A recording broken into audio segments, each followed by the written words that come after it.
नमस्कार, मैं पाकी शर्मा। आप देख रहे हैं खबरों की दुनिया। आइए नजर डालें इस वक्त की बड़ी खबरों पर। देश में एक बार फिर से कोरोना वायरस के मामले में इजाफा देखने को मिल रहा है। देश में अब 50,000 से ज्यादा कोरोना वायरस के संक्रमित मामले एक दिन में सामने आ रहे हैं। इस बीच देश की राजधानी दिल्ली में भी कोरोना के मामलों में इजाफा देखने को मिल रहा है। दिल्ली में एक बार फिर से कोरोना के 1500 से ज्यादा संक्रमित मरीजों की पुष्टि हुई है। वहीं इससे पहले दिन दिल्ली में 1515 नए कोरोना संक्रमित मरीज सामने आए थे। इसके साथ ही दिल्ली में अब तक कोरोना के 6,54,276 संक्रमित मरीजों की पुष्टि हो चुकी है।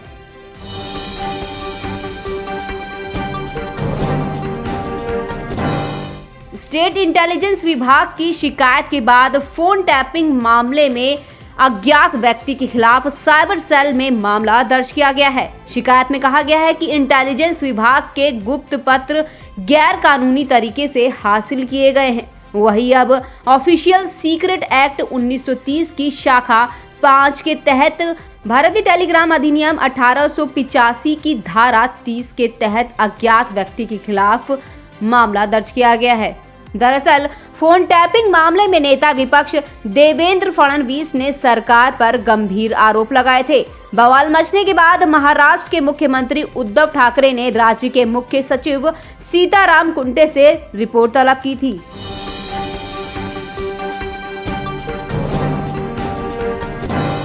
वहीं पश्चिम बंगाल में पहले फेज की वोटिंग से एक दिन पहले शुक्रवार शाम तृणमूल कांग्रेस के एक ऑफिस में बम धमाका हो गया। ये घटना बांकुड़ा जिले के जौनपुर की है। इसमें 3 लोग जख्मी हो गए हैं। वहीं टीएमसी के नेताओं का आरोप है कि घटना के पीछे कांग्रेस वाम मोर्चा के लोगों का हाथ है।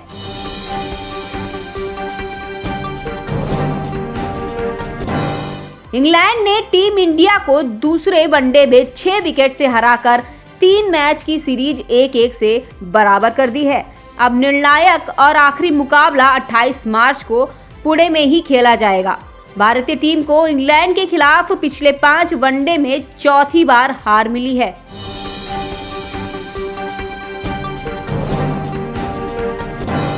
कोरोना महामारी ने कई परिवारों को पूरी तरह से तबाह कर दिया है। छत्तीसगढ़ के दुर्ग जिले से भी ऐसा ही एक दर्दनाक मामला सामने आया है। यहाँ 10 दिन पहले घर के मुखिया की मौत हो गई। इसके ठीक 5 दिन बाद बेटों ने भी दम तोड़ दिया और 9 दिन बाद उनकी पत्नी भी चल बसी।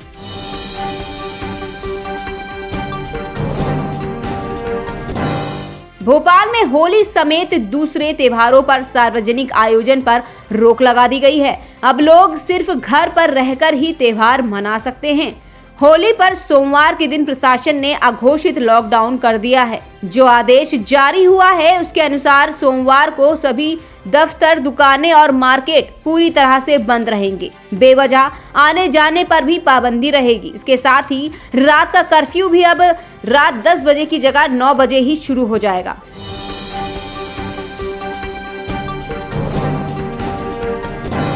शाहजहांपुर लॉ कॉलेज की छात्रा से रेप मामले में फंसे पूर्व केंद्रीय मंत्री चिन्मयानंद एमपी एमएलए कोर्ट से बरी हो गए हैं। वहीं स्टूडेंट की तरफ से 5 करोड़ की रंगदारी मांगने का केस दर्ज कराया गया था। इस केस में भी कोर्ट ने फैसला सुनाया। कोर्ट ने मामले में सभी आरोपियों को दोषमुक्त करार दिया।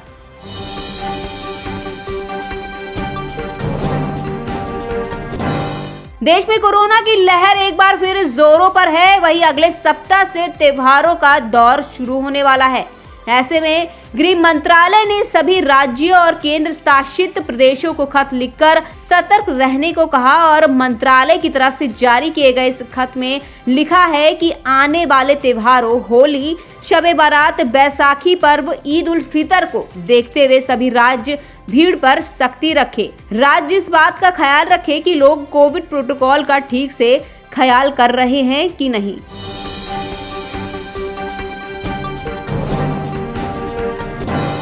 महाराष्ट्र एटीएस ने मनसुख हिरेन के कत्ल को लेकर एक सनसनीखेज खुलासा कर दिया है। एटीएस के हवाले से मिली जानकारी के मुताबिक मनसुख हिरेन का कत्ल 4 से 5 लोगों ने मिलकर किया था। हिरेन को पहले कार में बेहोश किया गया था और इस कत्ल की सबसे अहम बात तो यह है कि उस वक्त सचिन वजह भी वहां मौजूद था।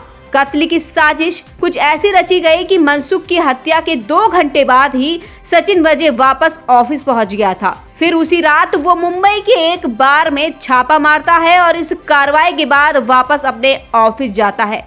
दरअसल ये सब उसकी साजिश का ही हिस्सा था।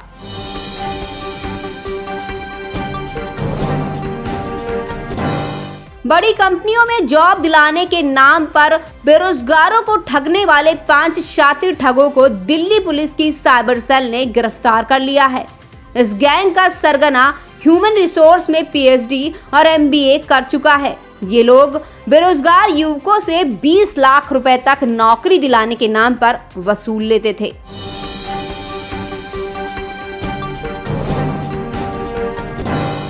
वरिष्ठ साहित्यकार शरद पगारे को वर्ष 2020 के लिए के बिरला फाउंडेशन की तरफ से व्यास सम्मान की घोषणा की गई है। ये सम्मान उन्हें वर्ष 2010 में आए उनके उपन्यास पाटलिपुत्र की सामग्री के लिए दिया गया है। ये निर्णय हिंदी साहित्य के विद्वान प्रोफेसर रामजी तिवारी की अध्यक्षता में संचालित एक चयन समिति ने किया।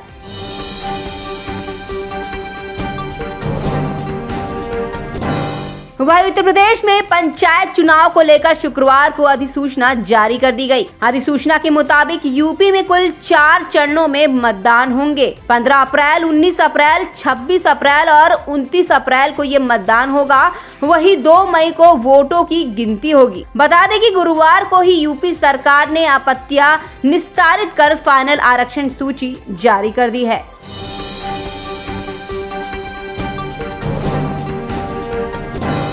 कृषि सुधार कानूनों के विरोध में संयुक्त किसान मोर्चा का शुक्रवार को भारत बंद लगभग बेअसर रहा। पंजाब और हरियाणा में इसे थोड़ा बहुत समर्थन मिला और कई जगहों पर प्रदर्शनकारी रेल ट्रैक पर आ गए, जिससे कुछ ट्रेनें भी रद्द कर दी गई और कई को रूट बदलकर चलाया गया। बस सेवाएं भी बाधित होने से लोगों को भारी परेशानी हुई। कुछ जगहों पर प्रदर्शनकारियों ने उत्पात भी मचाया। वहीं सोनीपत जीटी रोड पर मुरथल के पास ड्यूटी मजिस्ट्रेट को ट्रैक्टर से कुचलने की कोशिश भी की गई।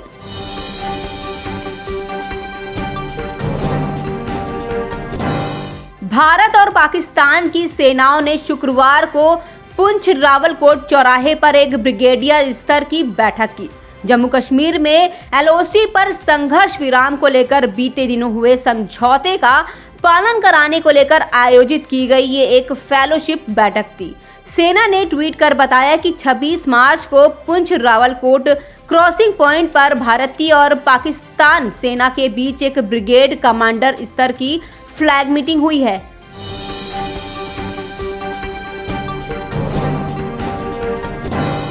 वहीं उत्तर प्रदेश की राजधानी लखनऊ के कैंट के हाई सिक्योरिटी जोन से बड़ी खबर, जहां दिन दहाड़े रेलवे के कर्मचारी ब्रजमोहन की बेरहमी से हत्या कर दी गई। ब्रजमोहन रेलवे के डिप्टी चीफ इंजीनियर पुनीत के घर पर काम करता था।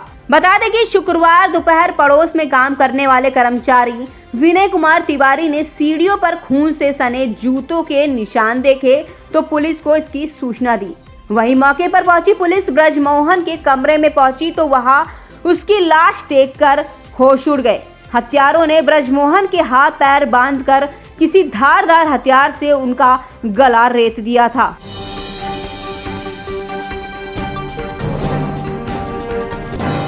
वहीं उत्तर प्रदेश के मथुरा में एक महिला में साउथ अफ्रीका का कोविड स्ट्रेन मिला है, जिसके कारण जिले के स्वास्थ्य महकमे में हड़कंप मच गया है। स्वास्थ्य विभाग की रिपोर्ट के अनुसार बरसाना इलाके के कमई गांव की रहने वाली महिला में कोविड का अफ्रीकन स्ट्रेन सामने आया है, जिसके बाद स्वास्थ्य विभाग महिला के संपर्क में आए लोगों की जांच करने में जुट गया है। फिलहाल जिले में कोरोना के कुल एक्टिव मरीजों की संख्या 76 हो गई है।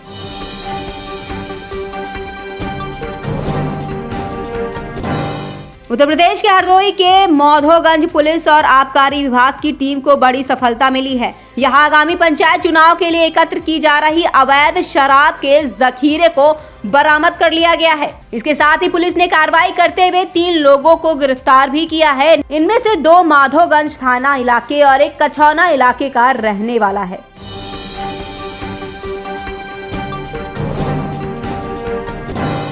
यूपी के महाराजगंज जिले में पुलिस को बड़ी सफलता हाथ लगी है। पुलिस ने कुछ लोगों से बेशकीमती अष्ट धातु की भगवान बुद्ध की मूर्ति बरामद की है। बता दें कि अष्ट धातु की मूर्ति का वजन करीब 6.5 किलो है। इसकी कीमत करोड़ों में बताई जा रही है। वही पुलिस ने बताया कि आरोपी मूर्ति को नेपाल ले जाकर बेचने की फिराक में थे।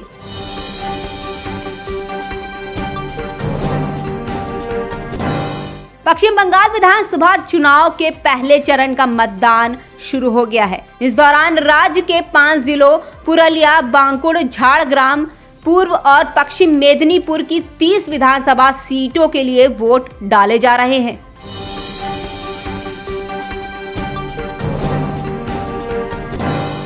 वहीं प्रधानमंत्री नरेंद्र मोदी शनिवार को दक्षिण पश्चिमी सतखीरा और गोपालगंज में यशोरेश्वरी और ओरकांडी मंदिर में पूजा अर्चना कर अपनी बांग्लादेश यात्रा के दूसरे दिन की शुरुआत करेंगे। प्रधानमंत्री मोदी, जो बांग्लादेश की यात्रा के पहले दिन व्यस्त रहे, आज ईश्वरपुर गांव के लिए रवाना होंगे और भारत और पड़ोसी देशों में 51 शक्ति पीठों में से एक यशोरेश्वरी काली मंदिर में पूजा अर्चना करेंगे।